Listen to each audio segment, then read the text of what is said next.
ಈ ಥರ ನೀವು ಎಡಿಟ್ ಮಾಡಬೇಕು. ಅದಕ್ಕೆ ಮುಂಚೆ ಸಬ್ಸ್ಕ್ರೈಬ್ ಮಾಡಿಕೊಂಡು ಈ ವಿಡಿಯೋ ಫುಲ್ ನೋಡ್ಕೊ ಬನ್ನಿ.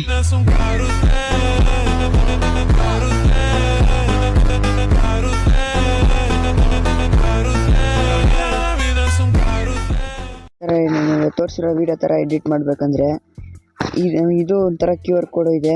ಆ QR ಕೋಡ್ನ ನಾನು ಇಲ್ಲೇ ವಿಡಿಯೋದಲ್ಲಿ ಹಾಕ್ತೀನಿ ನಿಮಗೆ ಸೆಂಟ್ರಲ್ಲಿ. ನಾನು ಫುಲ್ ವಿಡಿಯೋ ನೋಡಿ, ಸ್ಕಿಪ್ ಮಾಡೋಕ್ಕೆ ಹೋಗಬೇಡಿ. ಇವಾಗ ಹೆಂಗೆ ಮಾಡ್ಬೇಕಂತ ಹೇಳ್ಕೊಡ್ತೀನಿ ನಿಮಗೆ. ಇವಾಗ ಫಸ್ಟು VN ಆ್ಯಪ್ ಇನ್ಸ್ಟಾಲ್ ಮಾಡ್ಕೋಬೇಕು. VN ಇಲ್ಲಿದೆ ನೋಡಿ, VN ಆ್ಯಪ್ ಇನ್ಸ್ಟಾಲ್ ಮಾಡಿಕೊಂಡ್ರೆ ನಿಮ್ಗೆ ಬರುತ್ತೆ. ಈ VN ಆ್ಯಪ್ ಇನ್ಸ್ಟಾಲ್ ಮಾಡಿಕೊಂಡು VN ಆ್ಯಪ್ ಓಪನ್ ಮಾಡ್ಕೊಳ್ಳಿ.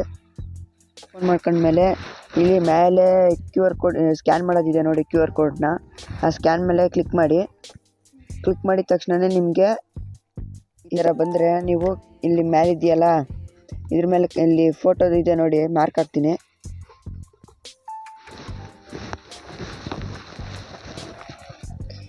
ಇದ್ರ ಮೇಲೆ ಕ್ಲಿಕ್ ಮಾಡಿದ ತಕ್ಷಣ ನಿಮಗೆ ಗ್ಯಾಲರಿ ಓಪನ್ ಆಗುತ್ತೆ. ಗ್ಯಾಲರಿಗೆ ಫೋಟೋ ಸೇವ್ ಆಗಿರ್ತಾವಲ್ಲ ಆ ಫೋಟೋ ಓಪನ್ ಆಗುತ್ತೆ.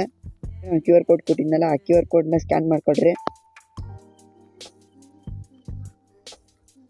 QR ಕೋಡ್ ಸ್ಕ್ಯಾನ್ ಮಾಡ್ಕೊಂಡಿದ್ದ ತಕ್ಷಣ ನಿಮಗೆ ಒಂದು ರೀಲ್ ಓಪನ್ ಆಗುತ್ತೆ. ಈ ಥರ ರೀಲ್ ಓಪನ್ ಆಗುತ್ತೆ. ಆ ರೀಲ್ ಮೇಲೆ ನೀವು ಇಲ್ಲಿ ನನಗೆ ಡೌನ್ಲೋಡ್ ಅಂತ ಕಾಣಲ್ಲ, ನಿಮಗೆ ಮಾತ್ರ ಡೌನ್ಲೋಡ್ ಅಂತ ಕಾಣುತ್ತೆ. ಯಾಕಂದರೆ ನಾನು ಇನ್ಸ್ಟಾಲ್ ಮಾಡ್ಕೊಂಡಿದ್ದೀನಿ, ಅಲ್ಲೇ ಡೌನ್ಲೋಡ್ ಮಾಡ್ಕೊಂಡಿದ್ದೀನಿ.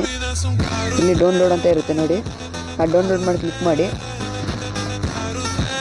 ಕ್ಲಿಕ್ ಮಾಡಿದ ತಕ್ಷಣ ಈ ಥರ ಬರುತ್ತೆ. ಅದ್ರ ಮೇಲೆ ಕ್ಲಿಕ್ ಮಾಡಿದ ತಕ್ಷಣ ನಿಮಗೆ ಈ ಥರ ಬರುತ್ತೆ, ಗ್ಯಾಲರಿ ಓಪನ್ ಆಗುತ್ತೆ. ಗ್ಯಾಲರಿ ಓಪನ್ ಮಾಡಿದ್ಮೇಲೆ ನೀವು ಫೋಟೋ ಇಲ್ಲಾಂದರೆ ವೀಡಿಯೋ ಆ ಥರ ನಿಮ್ಮ ಹಾಕೋಬೋದು ನೋಡಿ. ಫೋಟೋ ಹಾಕ್ಕೊತೀನಿ ನಾನು. ಫೋಟೋ ಹಾಕೊಂಡಿದ ತಕ್ಷಣ ನಿಮಗೆ ವೀಡಿಯೋ ರೆಡಿ ಆಗುತ್ತೆ. ಇವಾಗ ವೀಡಿಯೋ ನಾನು ಹಾಕಿದ ತಕ್ಷಣ ಮಾಮೂಲಿ ಯಾವುದೋ ಒಂದು ಇವಾಗ ಹಾಕ್ತೀನಿ ನೋಡಿ.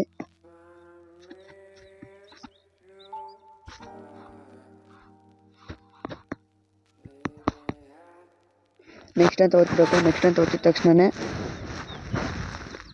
ನಿಮಗೆ ಈ ಥರ ಓಪನ್ ಆಗುತ್ತೆ. ಸ್ವಲ್ಪ ಕ್ಲಿಕ್ ಮಾಡಿದ ತಕ್ಷಣ ನಿಮಗೆ ಈ ಥರ ಓಪನ್ ಆಗುತ್ತೆ. ಇಲ್ಲಿ ಎಡಿಟ್ ಅಂತ ಇದೆ, ಮತ್ತೆ ಎಡಿಟ್ ಮಾಡ್ಕೋಬೇಕಂದ್ರೆ ಎಡಿಟ್ ಮಾಡ್ಕೊಳ್ರಿ. ಯಾತು ಬೇಡ ಅಂದರೆ ಇಲ್ಲಿ ಇದೊತ್ತಿದ ಕ್ಲಿಕ್ ಮಾಡಿ. ಈ ಥರ ಇನ್ಸ್ಟಾಲ್ ಆಗುತ್ತೆ.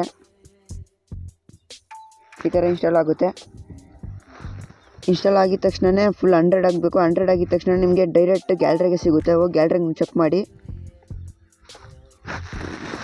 ಇವಾಗ ಗ್ಯಾಲರಿಗೆ ಹೋಗ್ತೀನಿ ನೋಡಿ. ಗ್ಯಾಲರಿಗೆ ಹೋಗಿ ವಿಡಿಯೋ ತೋರಿಸ್ತೀನಿ ನಿಮಗೆ. ಗ್ಯಾಲರಿಗೆ ಬಂದಿದೆ ಇಲ್ಲ ಅಂತ ನೋಡಿ, ವಿಡಿಯೋ ನೋಡ್ಕೊ ಬನ್ನಿ.